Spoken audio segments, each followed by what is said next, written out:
berusaha membuat semacam acara Legend of the Man yang kemudian dimainkan dengan alat-alat ini. Orang kemudian akan punya satu gambaran kalau saya datang ke Borobudur. Pada saat itu saya akan menikmati yang jenis ini, jenis itu, tempatnya di sini, tempatnya di situ, dan menjadi sangat kaya.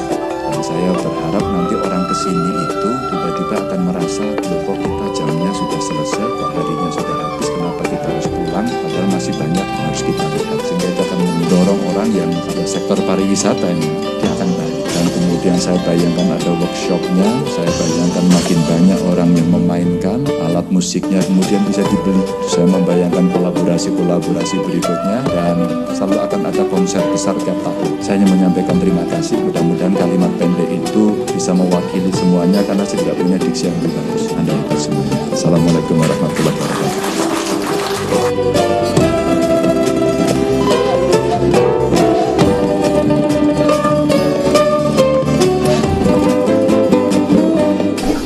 Kayak perpustakaannya ya, semua library-nya ada di sini. Dari situ tergeraklah nyoba replika instrumennya, gimana membunyikannya gitu. Tentunya dengan cara sekarang karena saya sendiri belum lahir pastinya zaman dulu ya. Akhirnya coba-coba, lama prosesnya sampai akhirnya dapat komposisi dan kita garap, akhirnya jadi seperti tadi.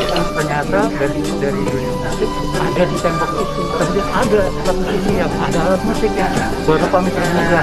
Mas Pura yang paling tua ngingetin, lo mau ikut kita ngembangin ini untuk Indonesia atau keduluan orang luar?